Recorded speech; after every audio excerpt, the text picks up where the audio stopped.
Humans are pushing life support systems to their limit. Climate change, water pollution, environmental pollution, biodiversity loss are all interconnected and negatively affect our health and our well-being. We are at a critical point in time where we can still change things for the good. And harnessing academic knowledge for addressing these environmental challenges is key for producing a better future for us, for the area, and for the world.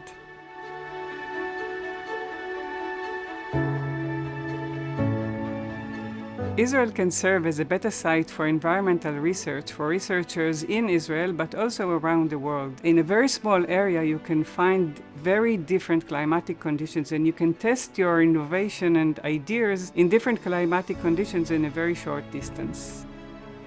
Tel Aviv University is well positioned to become a leading hub nationally and internationally in the field of environmental studies. It has the largest number of researchers interested in different dimensions of the environment virtually on every unit in the campus. It is also the only university in Israel and only one of a handful in the world to have such a variety of units, labs, infrastructures, facilities that are related to environmental studies, including the various Porter School projects, the Steinhardt Natural History Museum, the Institution for Crops Improvement, the Zoological and Botanical Research Gardens, the Legal Clinic for Environmental Studies, the Climate Change Initiative, and more. The idea is not to replace all these units, but to unite them under one virtual roof.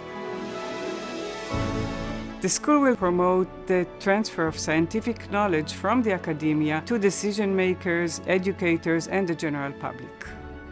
As chief scientist of the Israeli Ministry of Environmental Protection, I saw firsthand the critical importance of bringing together great minds in order to produce knowledge that can be translated into policy and action. And this is what we are trying to do here in this new school.